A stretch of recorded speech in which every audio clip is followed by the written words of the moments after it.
Smoking causes cancer, smoking kills. புகைப்பிடித்தல் புற்றுநோயை உண்டாக்கும், உயிரை கொல்லும். Be safe, don't drink and drive. பாதுகாப்பாக இருப்பீர், மது அருந்துவிட்டு வாகனம் ஓட்டாதீர். Wear helmet and safe drive. தலைக்கவசம் அணிவீர், பாதுகாப்பாக பயணிப்பீர்.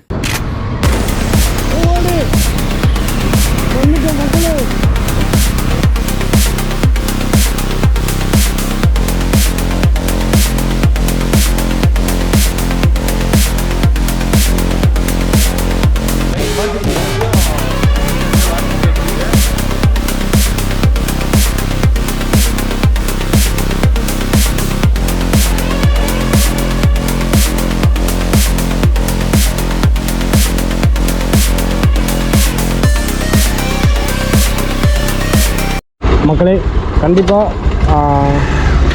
முருடேஸ்வர் வந்தீங்கன்னா இந்த மலவந்தை பீச்சில் இந்த கடைக்கு வந்து கண்டிப்பாக ஜூஸ் ட்ரை பண்ணி பாருங்கள். ப்ரோ வந்துட்டு வேறு லெவல் ஸ்டைல்லாம் பண்ணி வேறு லெவலில் ஜூஸ் போட்டு கொடுத்தாப்புல. நல்லா பேசினார், செம்மையாக இருந்துச்சு ஜூஸ்லாம்.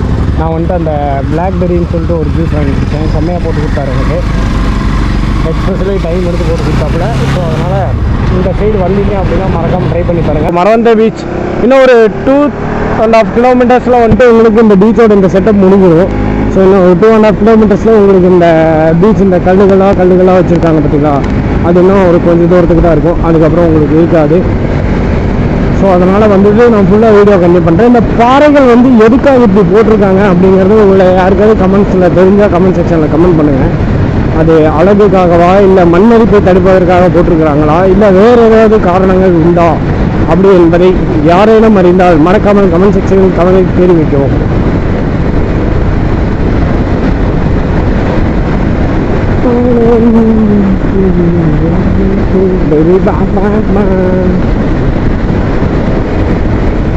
முருகம கடவுள தேவாராய் கடவுள் முருகம தேவாரா போன்றவடா உன் வீட்டுக்கு திரும்பிடு நீ உன்னாயுள் ரேகை பத்திரமே எது விட்டு வணங்கிடு நீ பரம்பர செலுத்திடுமே முருகம கடவுள தேவாராய் கடவுள் முருகம தேவாரா. இப்போ எதுக்கு அவரே பாட்டு வந்தேன்னா, இந்த ஒரு ஷார்ட்ஸ் கிளிப் பண்ணி அதை கட் பண்ணி அதை எடிட் பண்ணி அவருக்கே கொலாபரேட் பண்ண போகிறேன். இதே தேவாரா பீஜியம் போட்டு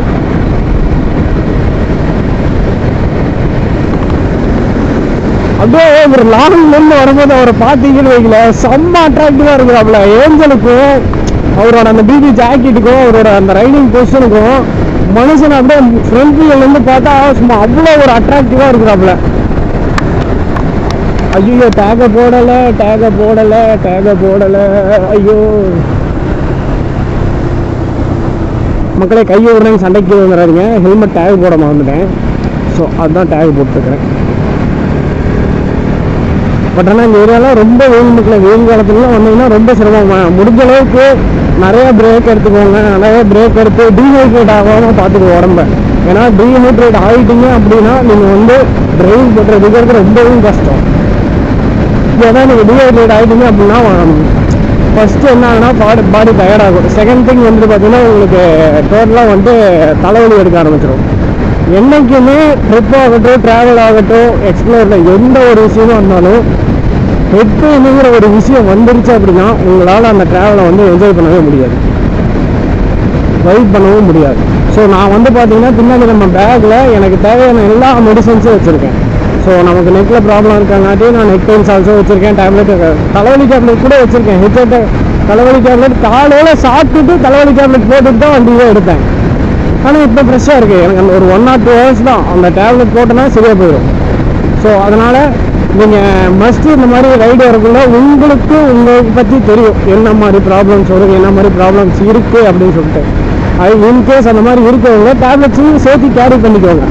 ஏன்னா உங்களுக்கு திடீர்னு இன்கேஸ் அந்த உங்களுக்கு ஏதாவது மெடிக்கல் இஷ்யூஸ் வருது அப்படின்னா நீங்கள் டக்குன்னு ஒரு டேப்லெட்ஸ் கையிலேருந்து கேரி பண்ண டேப்லெட்ஸ் எடுத்து போட்டிங்கன்னா ஒரு 1 or 2 மேக்ஸிமம் 1 hour எல்லாமே கியூ ஆயிரும். நீங்கள் நார்மலாக மறுபடியும் எப்பவும் போல உங்களோட ட்ராவலை பார்க்க ஆரம்பிச்சிடலாம். ஸோ அதுக்காக தான் சொல்கிறேன், மெடிசன்ஸ் ஆல்சோ கேரி பண்ணிக்கோங்க. ஆனால் வெயில விட்டு காட்டுக்கு மக்களை வைசரை மட்டும் ஓப்பன் பண்ணோம்னா அப்படியே அனல் காற்று உப்பு காற்று அனல் காற்று ரெண்டும் சேர்ந்து கண்ணில் அடிச்சு கண்ணு ரெண்டும் எரியுதையா சுப்பையா, கண்டறியே காப்பாற்றி கொடு சுப்பையா. அந்த அளவுக்கு ஹீட்டு, பயங்கர ஹீட்டாக இருக்கு, பயங்கரமாக ஏறிடு. உப்பு காற்றுக்கு அந்த கடல் வந்து கடல் தண்ணி மேலே பட்டு வர்றது உப்பு காற்றா வரும். நார்மலாக இப்போ சம்மர் ஆரம்பிச்சதுனால அந்த சம்மரோட ஹீட்டே வருது. ஸோ ரெண்டும் சேர்ந்து கண்ணில் அடிக்கிறப்போ கண்ணுக்கு மேலே குருன்னு ஆகுது.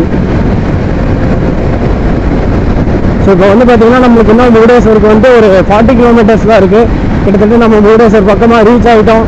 இதுக்கு முன்னாடி நம்ம சேனலில் நம்ம கோவா எபிசோட்ஸ் பார்க்காதவங்க யாராவது இருந்தீங்கன்னா மறக்காமல் கோவா எபிசோட லிங்க்கை நான் வந்துட்டு டிஸ்கிரிப்ஷனில் கொடுக்குறேன். அதே மாதிரி பிளேலிஸ்ட்டு செக் பண்ணி பாருங்கள். மக்களே, நம்ம பார்த்தீங்கன்னா இப்போ முருடேஸ்வர் பக்கமாக வந்துட்டோம். ஹைவேஸ்லேருந்து லெஃப்ட் கட் பண்ணி முருடேஸ்வர் பக்கமாக வந்துட்டு போயிட்டு இருக்கிறேன் இப்போ. ஸோ இந்த முருடேஸ்வர் டெம்பிளுங்கிறது வந்து பார்த்திங்கன்னா கடற்கரை ஓரமாக அமைஞ்சிருக்கக்கூடிய, அதாவது அரபிக்கடலோரம், கர்நாடக மாநிலத்தில் அரபிக்கடலோரமாக அமைஞ்சிருக்கக்கூடிய ஒரு டெம்பிள் தான் இது. சிவன் வந்து அவ்வளோ அழகாகவும் பெருசாகவும் இருப்பார். ஸோ இங்கே முன்னாடி இருந்தே லாங் வியூ ஏதாவது தெரியுதா அப்படின்னு சொல்லிட்டு நானும் பார்க்குறேன். ஏன்னா சிலை அவ்வளோ பெருசு இருக்குல்ல. பட் ஆனால் இங்கேருந்து இன்னும் எவ்வளோ தூரத்தில் இருக்குதுன்னு எனக்கு தெரில. ஸோ அதனால் சிலை தெரியுமான்னு தெரியல. நாம் எக்ஸ்பெக்ட் பண்ணாத டைமில் சல்லுன்னு வந்துடுவாப்புல. அங்கே தெரியுது கோபுரம், தெரிஞ்சு பார்த்துட்டேன் கோபுரம் கண்ணுக்கு தென்பட்டு விட்டது. ஸோ கிட்டத்தட்ட பார்த்தீங்கன்னா 120 கிலோமீட்டர்ஸ் இதுக்காக தான் நம்ம வந்து வந்திருக்கணும். அதாவது நம்ம உடுப்பிலேருந்து 120 கிலோமீட்ரு. நாங்கள் கெஸ் பண்ணது ஒரு 12 மணிக்கு இங்கே ரீச் ஆகிடணுன்னு. பட் நாங்கள் அதுக்குள்ளே தான் வந்துட்டு அந்த ரிவரை போய் பார்த்துட்டு அங்கேருந்து உள்ளே போய் மாங்காய் சாப்பிட்டுட்டு, அப்புறம் அந்த ஜூஸ் கடை வீடியோஸ் பார்த்துருப்பீங்க, அந்த ஜூஸ் கடையில் ஜூஸ் குடிச்சிட்டு அப்படி இப்படின்ட்டு அப்படியே என்ன சொல்கிறது, நம்மளுக்கு டெஸ்டினேஷன் இருந்தாலும் நம்ம இங்கே போய் ரீச் ஆகணும், அங்கே போய் ரீச் ஆகணும். நம்மளுக்கு டெஸ்டினேஷன் இருந்தாலுமே நாம் வந்து பொறுமையாக தான் மூவ் பண்ணிகிட்டு இருக்கிறோம். ஒன்றும் அவசரமாலாம் போகிறது கிடையாது. பொறுமையாக போகலாம், நமக்கு டைம் இருக்குது, டேஸ் இருக்குது, அந்த அளவுக்கு லீவ் கிடைச்சி இருக்கும். ஏன்னா நம்ம ஆல்ரெடி வந்துட்டு எல்லாமே பட்ஜெட்டில் தான் பண்ணுறோம் அப்படிங்கிறத ஆயிடுச்சு. நம்ம இவ்வளோ தான் பட்ஜெட்டுன்னு பிளான் பண்ணி வந்துருக்கோம், அந்த பட்ஜெட்டுக்குள்ளே தான் போயிட்டுருக்கு. ஸோ அப்படிங்கிறப்ப கொஞ்சம் பொறுமையாக போகும். இன்னும் இங்கே மிஞ்சி போனால் ஒரு நாள் எக்ஸ்ட்ரா ஆகுமா, அவ்வளோதான், அது ஏதோ ஒன்று மேனேஜ் பண்ணிக்கலாம் அப்படின்னு சொல்லிட்டு பொறுமையாகவே போயிட்டுருக்கோம். இன்கேஸ் எல்லாருமே அப்படி தான் போகணும், அப்போ தான் வந்துட்டு அந்த ட்ரிப்பு நல்லா இருக்கும். நான் ஆல்ரெடி சொல்லியிருந்த மாதிரி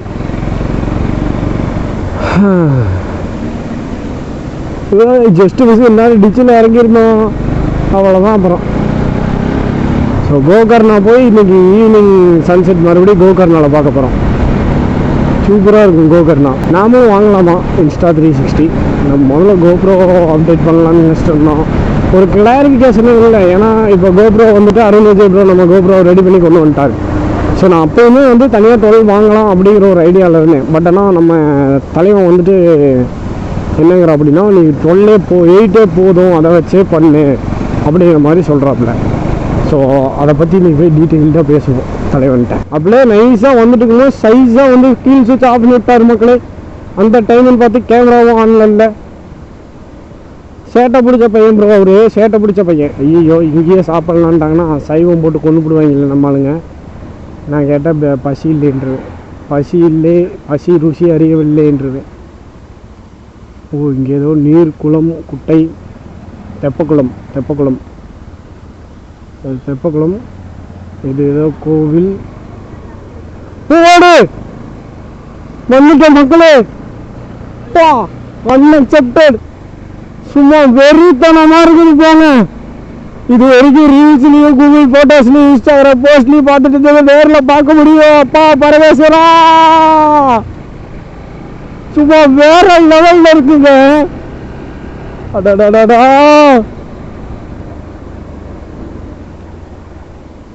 செம்மையாக இருக்குங்க. இந்த கோபுரம் பாருங்க எவ்வளோ ஹைட்டுன்னு. கடற்கரை ஓரமாக ஸ்கூபா டைவிங்லாம் இருக்குது நம்ம இங்கே ப்ரோ. கோபுரம் பாருங்க எவ்வளோ பெரிய கோபுரம் பாருங்க சாமி. மேலே அங்கே குதிரை கோயில் செம்மையாக இருக்க மாட்டேங்குது. ஹர ஹர மகாதேவோ சம்போ சங்கர சம்போ சங்கர.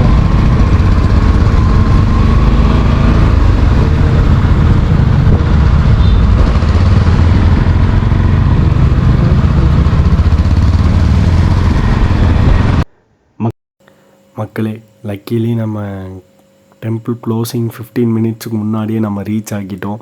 என்னென்னு பார்த்தீங்கன்னா, நம்ம வந்து பைக்கை பார்க் பண்ணிவிட்டு இறங்கி இந்த கிளிப்பிங்ஸ்லாம் எடுக்கிற டைமுக்கு முன்னாடியே வந்துட்டு பார்த்திங்கன்னா நம்மளாம் சாமி பார்த்துட்டு வந்துட்டோம். ஏன்னா 15 மினிட்ஸில் க்ளோஸ் பண்ணிடுவோம் அப்படிங்கிற மாதிரி முன்னாடி இருந்தவங்க கோயிலில் இருப்பாங்க பார்த்தீங்களா, அவங்க வந்துட்டு இன்ஃபார்ம் பண்ணாங்க. நாங்களாம் வேகமாக 3 பேர் ஓடி போய் வேகமாக போனதுனால தான் வந்துட்டு இப்போ நம்ம முகுடேஸ்வரில் இருக்கக்கூடிய அந்த ஆத்மலிங்கம், உள்ளே இருக்க லிங்கத்தோட பேர் வந்து பார்த்திங்கன்னா ஆத்மலிங்கம், அந்த லிங்கத்தை பார்க்க முடிஞ்சது. இதுதான் மெயின் என்ட்ரி. அப்படியே இந்த பக்கம் திரும்பினீங்க அப்படின்னா இந்த ராஜகோபுரம் உங்கள் கண்ணை கவரும். அவ்வளோ ஒரு பயங்கரமாகவும் ஹைட்டாக ஜெய்ஜாண்டிக்காக செம்மையாக இருக்குது மக்களே பார்க்குறதுக்கு. இந்த ராஜகோபுரத்தோட ஹைட்டுங்கிறது வந்து பார்த்திங்கன்னா 210 அடி ஹைட். இந்த ராஜகோபுரம் 210 அடி 20 மாடிகள் கொண்டது இந்த ராஜகோபுரம். இந்த ராஜகோபுரத்தில் வந்து மெயின் ஸ்பெஷல் என்னென்னு பார்த்தீங்கன்னா, இந்த 20 மாடிக்கும் போகக்கூடிய அளவுக்கு லிஃப்ட் வசதிகள் இருக்குது. அது எந்த மாதிரி டைமில் அலோவ் பண்ணுறாங்க என்னங்கிறது நானே எவ்வளவோ சர்ச் பண்ணி பார்த்தேன். பட் ஆனால் எந்த ஒரு இதுவுமே போடலை. கன்னடத்தில் இருக்கிறனால நம்மளுக்கு படிக்கவும் தெரியல. மற்ற வீடியோஸ்லேயும் செக் பண்ணி பார்த்தேன், யாரும் அதை பற்றி டீட்டெயிலாக சொல்லலை. ஸோ கோபுரத்தோட ஹைட் பாருங்கள், சும்மா வேறு மாதிரி இருக்குது மக்களே. முன்னாடி அதே மாதிரி 2 யானை உருவ சிலைகள் இருக்குது பாருங்கள், அவ்வளோ அழகாக இருக்குது பார்க்குறதுக்கு. இந்த லொக்கேஷனுமே பயங்கரமாக இருக்கும். நாங்களுமே நிறைய ஃபோட்டோஸ் வீடியோஸ்லாம் எடுத்துகிட்டு நல்லா என்ஜாய் பண்ணிவிட்டு அப்படியே வந்துட்டு அடுத்து அப்படியே பின்னாடி இருக்கக்கூடிய அந்த சிவன், முகுடேஸ்வருக்கான அடையாளமான அந்த சிவனை பார்க்க போகலாம் அப்படின்னு சொல்லிட்டு வெயிட் பண்ணிகிட்ருக்கோம். அதுவும் இல்லாமல் இந்த முகுடேஸ்வருக்கு ஒரு ரியல் ஸ்டோரி ஒன்று இருக்குது. இந்த கோயில் எப்படி உருவாச்சுன்னு ஒரு ஸ்டோரி இருக்குது. அந்த ஸ்டோரியை வந்து நான் அடுத்தடுத்து உங்களுக்கு சொல்கிறேன் பாருங்கள். நம்ம சேனலுக்கு ஃபஸ்ட் டைம் வந்தவங்க மறக்காமல் சப்ஸ்கிரைப் பண்ணிக்கோங்க. சப்ஸ்கிரைப் பண்ணி ஆளில் போட்டுக்கோங்க. அதே மாதிரி நம்ம கோரைடல்ஸோட சேனல் வந்து நான் உங்களுக்கு டிஸ்கிரிப்ஷனில் கொடுக்குறேன். மறக்காமல் அவங்க சேனலையும் போய் சப்போர்ட் பண்ணுங்கள். அவங்க சேனல்லையும் வேறு லெவல் வீடியோஸ்லாம் நிறையா. ஸோ நான் சொன்னேன்ல 2 பேர் வந்துட்டு தமிழ்காரங்களை பார்த்தோன்னே அது இவங்க தான். அது ஸோ இவரும் தான் நம்ம தமிழ்காரங்க. ஸோ இவர் வந்துட்டு கோயம்புத்தூர், நீ 2 பேருமே கோயம்புத்தூர் தானே? 2 பேருமே கோயம்புத்தூர் தான். கோகர்ணா வந்திருக்காங்க. கோகர்ணாலேருந்து இப்போ முகுடேஸ்வர் வந்திருக்காங்க. இங்கே வந்துட்டு நம்ம எல்லாம் ஒட்டுக்கா ஜாயின் ஆகிட்டோம். மக்களே, இந்த முகுடேஸ்வர் கோயில் வந்துட்டு பார்த்திங்கன்னா எங்கே இருக்குது அப்படின்னா, இந்த அழகான சிவலிங்கம், அந்த ராஜகோபுரம், இந்த கடற்கரை இதெல்லாம் எங்கே இருக்குதுன்னு பார்த்தீங்கன்னா கர்நாடகா ஸ்டேட்டில் உத்தர கர்நாடகாங்கிற ஏரியாவில் முகுடேஸ்வர், இந்த ஊர் பேரே முகுடேஸ்வர் தான் அப்படிங்கிற இடத்துல தான் இது அமைஞ்சிருக்கு. இந்த முன்னாடி இருக்கக்கூடிய இந்த சிலை, கையில் ஒரு சிவலிங்கத்தை வச்சுட்டு பக்கத்தில் ஒரு சின்ன பையன் மாதிரி இருக்கார் பார்த்தீங்களா, இந்த சிலை யாருதுன்னு பார்த்தீங்கன்னா ராவணனோடது. ராவணனுக்கும் இந்த கோயிலுக்கும் ஒரு மிகப்பெரிய கனெக்டிங் இருக்குது. அது என்னங்கிறத நான் வந்து உங்களுக்கு ஸ்டோரியாக சொல்கிறேன். அதாவது இந்த கோயிலோட ஹிஸ்ட்ரி ஜாகிரஃபி எதை வேணாலும் வச்சுக்கலாம், மொத்தத்தில் ஸ்டோரி. ஸோ அப்படியே மேலே ஏறி வந்தீங்க அப்படின்னா இங்கே வந்துட்டு முன்னாடி ஒரு பெரிய நந்தி இருக்குது. ஸோ அந்த நந்தி, அதுக்கு முன்னாடி வந்துட்டு மண்டபம், அதுக்கு பின்னாடி வந்துட்டு சிவன் உட்காந்துருக்காரு. அந்த சிவன் உட்காந்துருக்கிறதுக்கு கீழே வந்துட்டு பார்த்திங்கன்னா ஒரு குகை போன்ற அமைப்பு ஒன்று பண்ணியிருக்காங்க. அந்த குகை போன்ற அமைப்புக்குள்ளே என்ன இருக்குது அப்படின்னு சொல்லிட்டு கேட்டிங்கன்னா, இந்த கோவிலோட ஸ்டோரி என்னங்கிறது தான் உள்ளே இருக்குது. நான் சொன்ன அந்த டைமிங்க்கு வந்தீங்க அப்படின்னா காலையில் 1 மணி டு மதியானம், காலையில் 8 மணி டு மதியானம் 1 மணி, அதே மாதிரி 4 மணி டு ஈவினிங் 8 மணி வரைக்கும் தான் இது ஓப்பனில் இருக்கும். முன்னாடி சாமி பார்க்குறதா இருந்தாலும் சரி, பின்னாடி இந்த குகைக்குள்ளே போய் பார்க்குறதா இருந்தாலும். முன்னாடி வியூ பாருங்கள், 3 பக்கமும் கடல். உங்களுக்கு 3 பக்கமும் கடலால் சூழப்பட்ட ஏரியா தான் வந்துட்டு முகுடேஸ்வர்.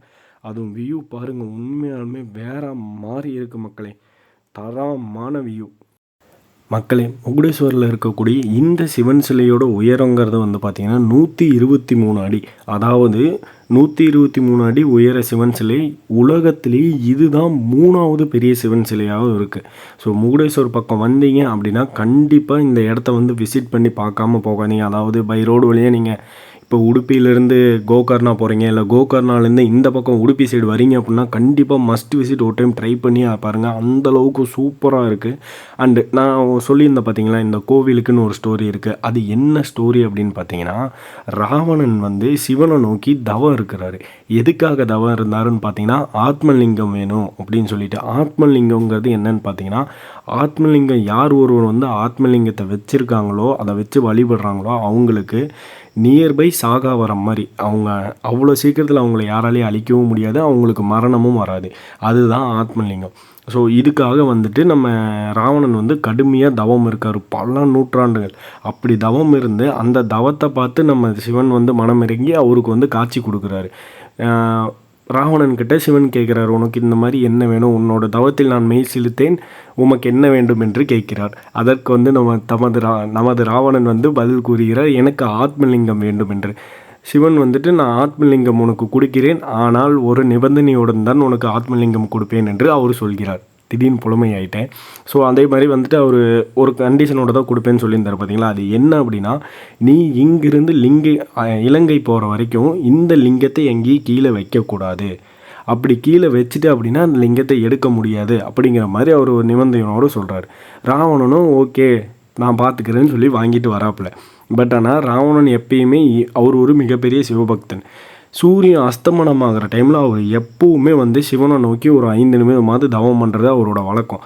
அது மாதிரி நம்ம இந்த முகுடேஸ்வர் பக்கமாக வரும்போது நம்ம விஷ்ணு பகவான் வந்து இந்த ஆத்மலிங்கம் வந்து நம்மளோட ராவணன் கைக்கு வந்தால் பேரழிவு வருங்கிறத புரிஞ்சுக்கிட்டு நம்ம விநாயகர்கிட்ட இந்த மாதிரி எக்ஸ்பிளைன் பண்ணிட்டு இருக்கிறார், இப்படி நடக்கும் அப்படின்ட்டு. அதுக்கு விநாயகர் என்ன சொல்கிறாரு அப்படின்னா, அந்த லிங்கத்தை இவர் வந்து கீழே வைக்கணும், அவ்வளோதான், நான் வைக்கிறேன்னு சொல்லிட்டு அவர் கிளம்பி என்ன பண்ணுறாருன்னா, சூரிய பகவான்கிட்ட போய் நீங்கள் வந்துட்டு சீக்கிரம் பொழுது சாயணும் அப்படின்னு சொல்லிட்டு பொழுது சாய சொல்லிவிட்டு கரெக்டாக இங்கே வந்து ரீச் ஆகிறப்ப நம்ம விநாயகரும் முன்னாடியே வந்துடுறாரு.